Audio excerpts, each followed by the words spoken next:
வணக்கம் friends, welcome to Rajavalli education channel.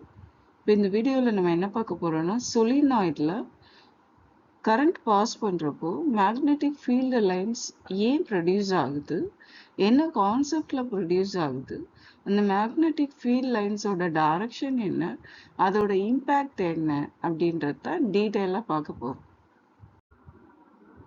First நம்ம சொலினாய்ட்னா என்னன்னு பார்த்துடலாம். அதோட definition என்னன்னா, a coil of many circular turns of insulated copper wire wrapped closely in the shape of cylinder is called a solenoid. வேற ஒன்றும் இல்லை, அந்த சுருளா இருக்கிற அந்த காப்பர் வயரை தான் நம்ம என்ன சொல்றோம்னா சொலினாய்ட் சொல்றோம். அந்த காப்பர் வயர் வந்து இன்சுலேட்டட் மெட்டீரியல்னால ரேப் பண்ணியிருக்கோம், அதை கவர் பண்ணியிருக்கோம். இப்போ இந்த சொலினாய்டோட ரைட் சைடு, அதாவது அந்த காயிலோட ரைட் சைடு வந்து பேட்டரியோட நெகட்டிவ் டெர்மினலோட கனெக்ட் பண்ணியிருக்கோம். லெஃப்ட் சைடில் வந்து பாசிட்டிவ் டெர்மினலோட கனெக்ட் பண்ணியிருக்கோம். நெக்ஸ்ட் வந்து இந்த பேட்டரி ஆன் பண்ணும். பேட்டரி ஆன் பண்ணுறது ஸ்கீமெட்டிக் டயக்ராமில் இந்த மாதிரி பேரந்தசிஸ் இன்பிட்வீனில் டாட் வச்சு நம்ம மென்ஷன் பண்ணுவோம். அதாவது இப்போ சொலினாய்டு வந்து பேட்டரியோட கனெக்ட் பண்ணி ஸ்விட்ச் ஆன் பண்ணிக்கும். இப்போ ஸ்விட்ச் ஆன் பண்ணுறப்போ கரண்ட் வந்து positive terminal to negative terminal move ஆகணும். அதாவது ஸோ இந்த டைரக்ஷனில் மூவ் ஆகணும்.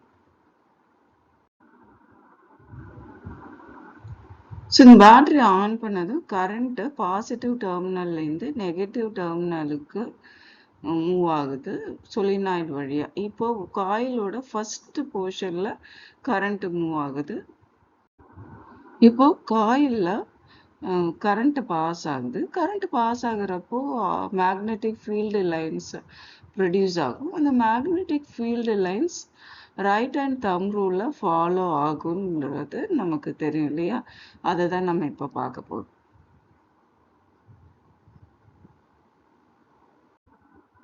ஸோ இப்போ கரண்ட்டு காயிலில் அப்வர்ட் டைரக்ஷனில் மூவ் ஆகுது. ஸோ நம்ம ரைட் ஹேண்டையும் அப்வர்ட் டைரக்ஷனில் இருக்கிற மாதிரி, அதாவது தம்பை வந்து அப்வர்ட் டைரக்ஷனில் இருக்கிற மாதிரி நம்ம வச்சுக்கணும்.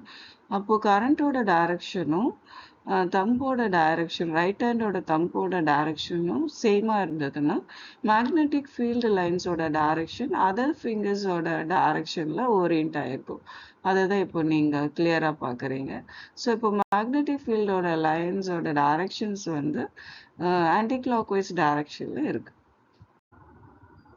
இப்போ இந்த கரண்ட்டை வந்து ஒரு போர்ஷன் ஆஃப் காயில்லேருந்து மூவ் ஆகி அனதர் போர்ஷன் ஆஃப் காயிலுக்கு வரணும். அப்படி வரப்போ நமக்கு வந்து டைரக்ஷன், கரண்டோட டைரக்ஷன் சேஞ்ச் ஆகும். இப்போ அதர் போர்ஷனுக்கு வந்தாச்சு.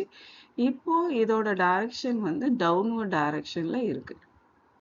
இப்போ டவுன்வர்ட் டைரக்ஷனில் வந்தவுடனே நம்ம ரைட் ஹேண்டையும் நம்ம என்ன செய்யணும், ரைட் ஹேண்டோட தம்பை டவுன்வர்ட் டைரக்ஷனில் இருக்கிற மாதிரி வச்சுட்டு நெக்ஸ்ட் அதோட மேக்னெட்டிக் ஃபீல்டோட லைன்ஸோட டைரக்ஷனை நம்ம ஐடென்டிஃபை பண்ணுறோம்.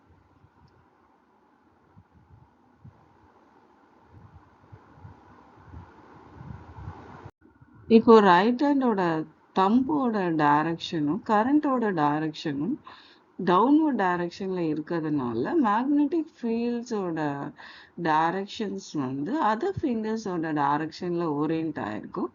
ஸோ இப்போ இது வந்து என்ன டைரக்ஷன்ல இருக்குன்னா கிளாக்வைஸ் டைரக்ஷன்ல ரொட்டேட் ஆகுது.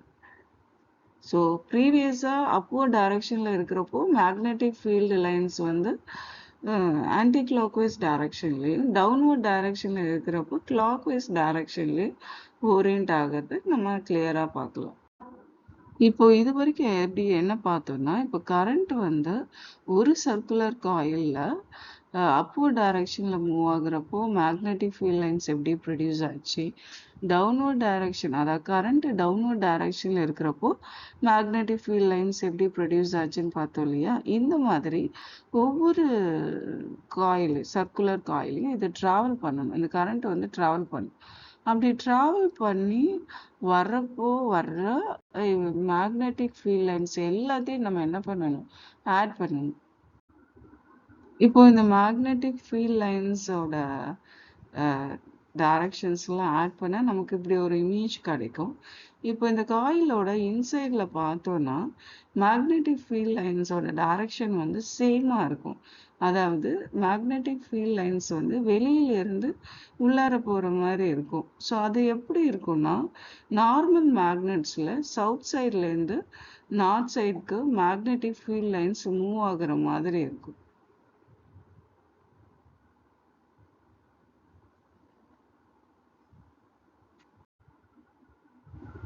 அதாவது இந்த மாதிரி இருக்கும். அப்போ இன்சைட் ஆஃப் த காயில்ல ஒரு மேக்னெட்டிக் ஃபீல்டு வந்து ப்ரொடியூஸ் ஆகுது. இப்போ இந்த மேக்னெட்டிக் ஃபீல்டு வந்து எப்படி ப்ரொடியூஸ் ஆகும், எப்போ ப்ரொடியூஸ் ஆகுதுன்னா, நம்ம இந்த காயிலில் வந்து கரண்ட் பாஸ் பண்ணுறப்போ மட்டும்தான் இந்த மேக்னெட்டிக் ஃபீல்டு வந்து ப்ரொடியூஸ் ஆகும். அப்போது இன்சைட் ஆஃப் த காயிலில் நம்ம ஒரு டெம்ப்ரரி மேக்னெட்டை க்ரியேட் பண்ண முடியும். ஸோ கரண்ட் எந்த டைரக்ஷனில் மூவ் ஆகுதோ அந்த டைரக்ஷனில் டெம்ப்ரரி மேக்னெட்டோட சவுத் போலும், கரண்ட் எந்த டைரக்ஷனில் வெளியில் வருதோ அந்த சைடில் டெம்ப்ரரி மேக்னெட்டோட நார்த் போலும் இருக்கும். ஸோ டைரக்ஷன் ஆஃப் கரண்ட்டை நம்ம சேஞ்ச் பண்ணால் கூட இந்த கான்செப்டை மைண்டில் வச்சுக்கிட்டிங்கன்னா ஈஸியாக நீங்கள் டெம்ப்ரரி மேக்னெட்ஸோட போல்ஸை வந்து ஈஸியாக ஐடென்டிஃபை பண்ணிடலாம். இந்த வீடியோவில் நான் ப்ரொடியூஸ் ஆகிற மேக்னெட்டிக் ஃபீல்ட் லைன்ஸ் வந்து